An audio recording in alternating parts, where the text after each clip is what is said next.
रामनगर गांव में एक बूढ़ी औरत रहती है। बूढ़ी औरत बिल्कुल अकेले रहती है। बूढ़ी औरत का इस दुनिया में कोई भी नहीं है। 2 साल पहले जब बूढ़ी औरत के बहू, बेटा और पोता शहर घूमने गए थे तो वहां से लौटते समय सड़क दुर्घटना में बूढ़ी औरत के बहू, बेटा और पोता मारे गए। तब से बूढ़ी औरत अकेले ही जीवन यापन कर रही थी। बूढ़ी औरत थोड़ा बहुत मेहनत मजदूरी करती और कभी कभी मंदिर की सीढ़ियों में बैठकर भीख मांगती। इसी से उसका गुजारा होता था। और फिर एक रोज बूढ़ी औरत के घर में एक छोटी बच्ची तकरीबन 5 साल की दिखाई पड़ती है। बूढ़ी औरत उसे बहुत ही प्यार के साथ रखती है। जहाँ पहले अकेले पड़ जाने के कारण बुढ़िया को अपने खाने पीने का होश भी नहीं रहता था, वहीं आज बुढ़िया बहुत ही मेहनत से काम करती। जितनी भी कमाई होती उससे अनाज लाती, खुद भी खाती, छोटी बच्ची को भी खिलाती। कोई भी नहीं जानता था कि वो बच्ची अचानक से बूढ़ी औरत के पास कहां से आई। लेकिन बूढ़ी औरत को तो जैसे मानो जीने का सहारा मिल गया हो। बूढ़ी औरत जितना भी कमाती थोड़ा सा खा लेती और थोड़े पैसे उस बच्ची के लिए बचा लेती।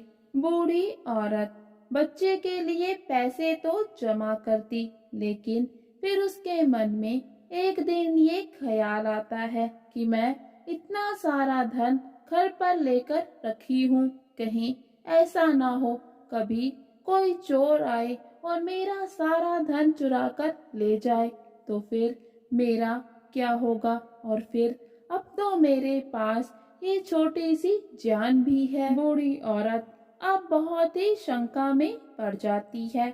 वो चाहती है कि वो अपना धन किसी ऐसी जगह पर रख दे जहाँ पर वो सुरक्षित रहे, लेकिन अब वो सोचती है कि वो ये धन रखे तो फिर कहाँ रखे। तभी बूढ़ी औरत के मन में ख्याल आता है, क्यों ना गांव के जमींदार के पास सारा धन रख दे और फिर जब जरूरत पड़ेगी तो जाकर मांग लेगी, अपना ही पैसा है। ये सोचकर बूढ़ी औरत अगले ही दिन अपना सारा धन लेकर जमींदार के पास पहुंच जाती है और जमींदार से कहती है, मालिक, मैं तो आपके पास एक विनती लेकर आई हूँ। वैसे तो मैं बहुत ही गरीब हूँ, बस थोड़ी बहुत मेहनत मजदूरी करके इधर उधर से भीख मांगकर मैंने थोड़ी सी धनराशि अपनी बेटी के लिए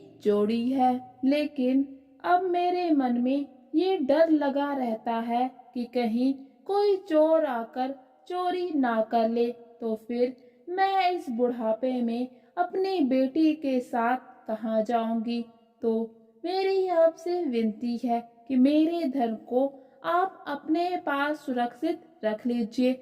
मुझे जब भी जरूरत पड़ेगी तो मैं आकर आपसे ले लूंगी। जमींदार बूढ़ी औरत की बात मान लेता है और उसकी धनराशि को अपने पास रख लेता है। ऐसे ही धीरे धीरे करके समय बीतता है। छोटी बच्ची थोड़ी सी बड़ी हो जाती है। फिर एक दिन वो बहुत ही बीमार पड़ जाती है। फिर बुढ़िया गांव के ही वैद्य को बुलाकर लाती है और कहती है, देखो मेरी बेटी को क्या हो गया, बहुत दिन हो गए, इसका बुखार कम ही नहीं होता। वैद्य जांच करता है और 2 दिन की दवा दे देता है और फिर 2 दिन के बाद भी कोई सुधार नहीं होता। इस पर बुढ़िया बहुत परेशान हो जाती है।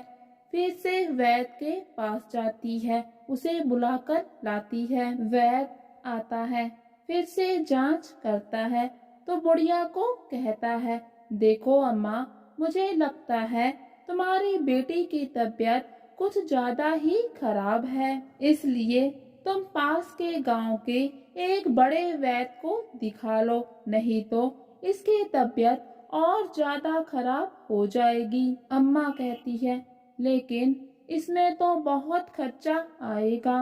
वैद्य जी, हाँ अम्मा, खर्चा तो आएगा, देख लो, जैसा तुम्हें ठीक लगे वैसा कर लो। फिर बुढ़िया जमींदार के पास जाती है और कहती है, मालिक, मेरा जमा किया हुआ धन कृपया करके मुझे वापस दे दे। मेरी बेटी की तबीयत बहुत ही नाजुक बनी हुई है। तो जमींदार कहने लगता है, कौन सा धन, कैसा धन? मेरा तुम्हारे पास कोई भी धन नहीं है। तुमने मेरे पास धन किस समय जमा करवाया? बुढ़िया पर जैसे मानो कोई पहाड़ टूट पड़ा हो। क्या क्या कहा मालिक? मैंने आपके पास कोई भी धन जमा नहीं करवाया। ऐसा ऐसा ना कहे मालिक, नहीं तो मेरी बेटी मर जाएगी। मेरे जीने का वो ही बस केवल एक सहारा है। आप बड़े लोग हैं, इस गरीब बुढ़िया का धन दबाकर भला क्या ही करोगे? मेरा धन दे दो, नहीं तो मेरी बेटी नहीं बचेगी। जमींदार नहीं सुनता और वहां से चला जाता है। बूढ़ी औरत भी रोते रोते घर अपनी बेटी के पास वापस आ जाती है तो देखती है उसकी बेटी पहले से भी ज्यादा बीमार हो चुकी है। बूढ़ी औरत फिर से जमींदार के पास जाती है, लेकिन इस बार वो अपनी बेटी को भी साथ ले जाती है। सोचती है, हो सकता है मेरी इस बीमार कमजोर पड़ी बेटी को देखकर शायद जमींदार को मुझ पर तरस आ जाए। फिर जब बुढ़िया जमींदार के घर पहुंचती है और जमींदार से कहती है, मालिक, देखिए देखिए मेरी बेटी को, इसकी क्या हालत हो गई है। आप कृपा करके मेरी धनराशि मुझे दे दे, नहीं तो ये मेरे जीने का सिर्फ एक ही सहारा है, ये नहीं बचेगी। जमींदार जैसे ही छोटी बच्ची को देखता है तो बस एक टुक देखता ही रह जाता है। जमींदार को याद आता है, आज से 2 वर्ष पहले उसकी बेटी मेले में खो गई थी। ये बच्ची और कोई नहीं बल्कि जमींदार की वो खोई हुई बेटी है जो गरीब बुढ़िया को मेले में मिली थी। जमींदार अपनी बेटी को देखते ही पहचान लेता है और उसे बुढ़िया से छीनकर अपने घर में रखता है।